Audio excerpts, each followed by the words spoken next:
Hi guys, welcome back to my channel and another watercolour colour mixing tutorial. In my last video we looked at the colour wheel and how to mix the three primary colours to make mainly greens and black, and I painted this realistic green snake. I'll put a link to that video in the card above if you didn't see it and want to go and give it a watch.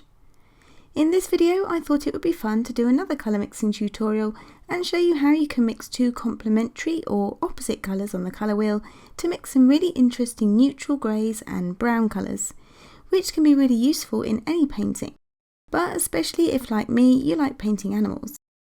So I hope you enjoy the video and find it interesting or helpful. I do have a video here on my channel where I use the complementary colours green and red to paint some realistic apples, and I'll put a link to that video in the card above as well. The two colours I'll be painting with today though are two tube watercolours from Winsor & Newton's professional range, and they are cobalt blue and transparent orange. And a shout out to those of you who responded to my community post and guessed what you thought I might be painting with these today. There were some great guesses, but as you've no doubt seen from the video thumbnail, I'm painting an elephant. But before I get started on that, I just wanted to show you how these two colours can be mixed together to create some wonderful neutral greys and browns. Swatching out your paint colours and colour mixes in a sketchbook or on a separate piece of paper before starting on your painting is a really helpful part of planning your colour palette for your piece, and it's a good way to experiment and learn more about colour theory too. So here's the transparent orange. This is a really bright, saturated orange that straight out of the tube almost looks red, but when you dilute it with a bit of water, gives you a beautiful, vibrant, glowing colour that is non-granulating, permanent and light fast. Now for the gorgeous cobalt blue. This watercolour contains the pigment PB28, which is a semi-transparent and granulating colour that is also extremely permanent and light fast. And I just love how clean and bright it looks. So on their own, these two colours are really bright and vibrant, but if we mix roughly equal amounts of each, we get a beautiful neutral grey.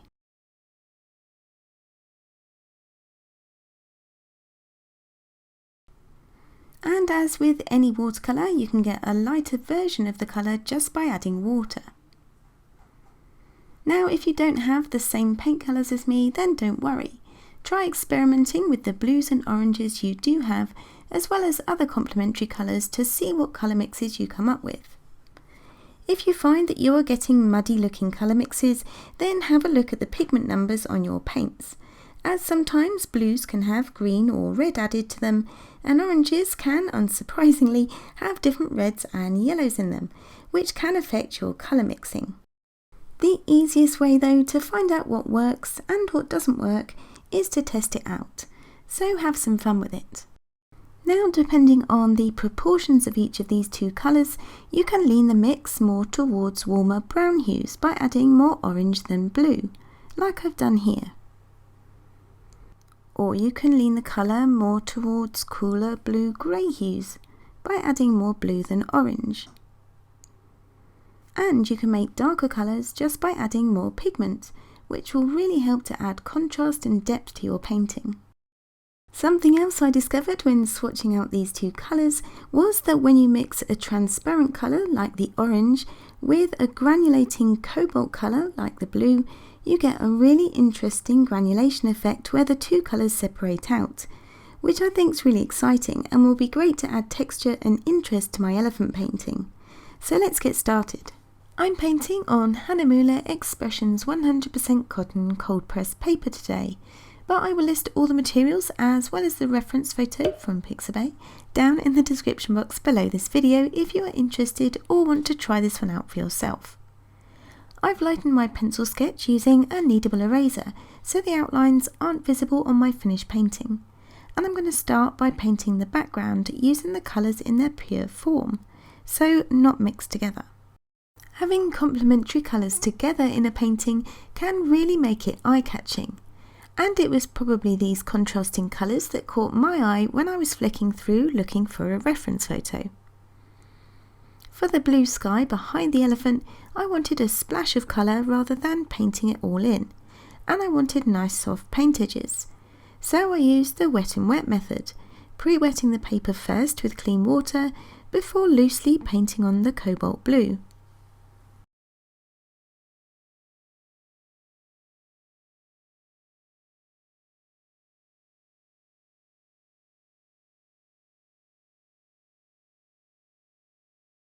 When the paper was dry, I repeated the same process for the foreground, using a bit more diluted pigment this time for a more natural look. You don't have to dry the paper in between adding layers, but it does ensure that there's no unwanted colour mixing where the paint moves across the surface of the damp paper.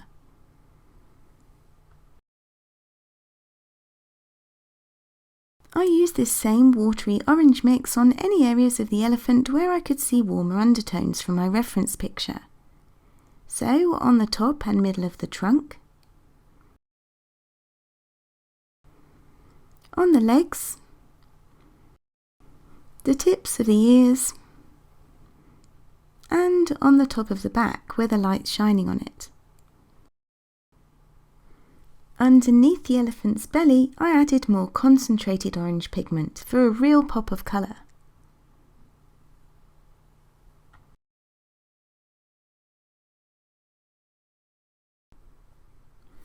Now I want to add some browns and greys. I'm going to start with the light brown, which I mixed up at the start using more orange than blue and quite a bit of water. I test it out on a scrap piece of paper and then apply it to the elephant's back, belly and legs.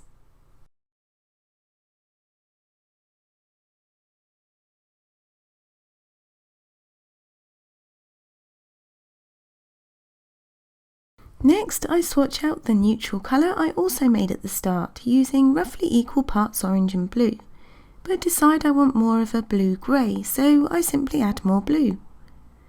And I paint this onto the elephant's head.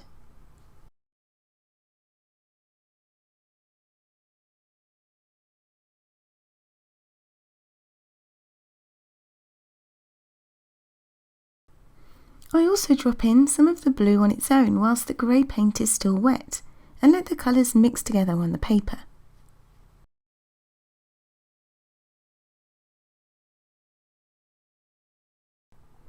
I've mixed up some more of the blue-grey here, but use more pigment this time so the colour is darker, and I'm going to use this on the elephant's trunk and body. I'm still painting wet on wet so I can drop in some brown to the grey and have the colours mixed together softly.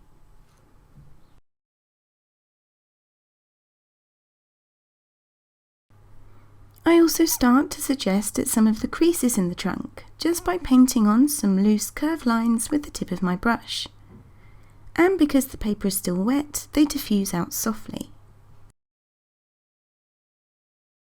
I add a layer of this grey colour over the elephant's body and legs too, leaving the brightest highlight areas free of paint. And because this dilute mix is transparent, you can still see the orange layer underneath. This is why I like to paint lots of light layers and build up my watercolour paintings gradually, rather than going in too dark too soon. Even on areas like the leg here, which I know will need to go a lot darker.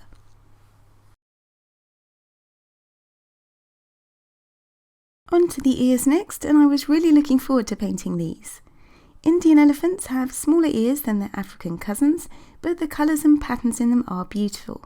So I tried to portray this in my painting by using a light dabbing motion with my brush and applying a range of browns, greys and orange onto wet paper.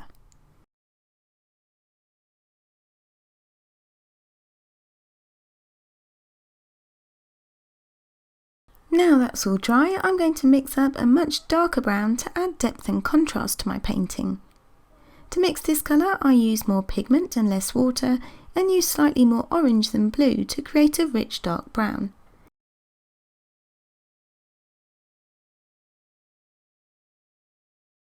And I paint this in its most concentrated form over the legs, and use it slightly more diluted to add a glaze over the fullest part of the elephant's body.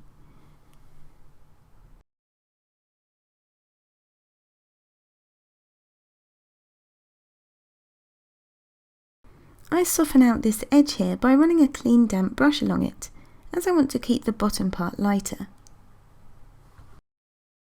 And then it was just a case of repeating the process, working in layers until I'd built up the colours to the way I wanted them.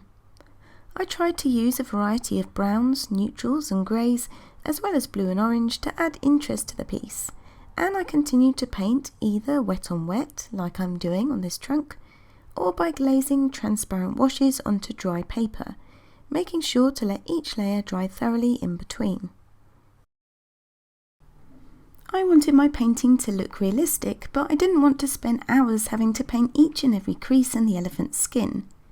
So instead I tried to suggest at some of them by painting a few main creases, and then used a dry flat brush to add a bit more texture.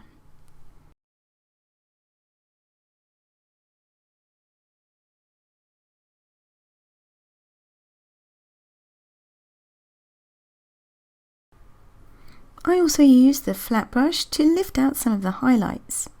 The paper is dry and I gently rub at it with a slightly damp brush to reactivate the paint, and then I lift it off with a dry tissue. After a few more layers, my painting looked like this, and I really like the contrast between the blue sky and the bright orange glow under the elephant's belly. So now I'm just using a neutral colour to paint in the shadow. I'm painting this onto dry paper.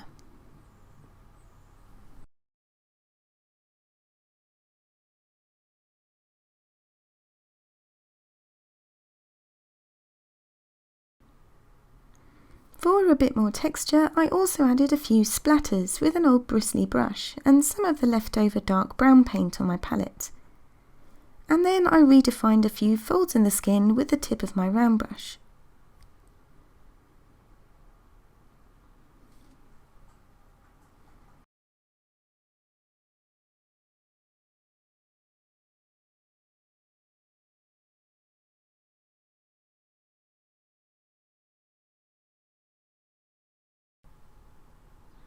And here it is finished.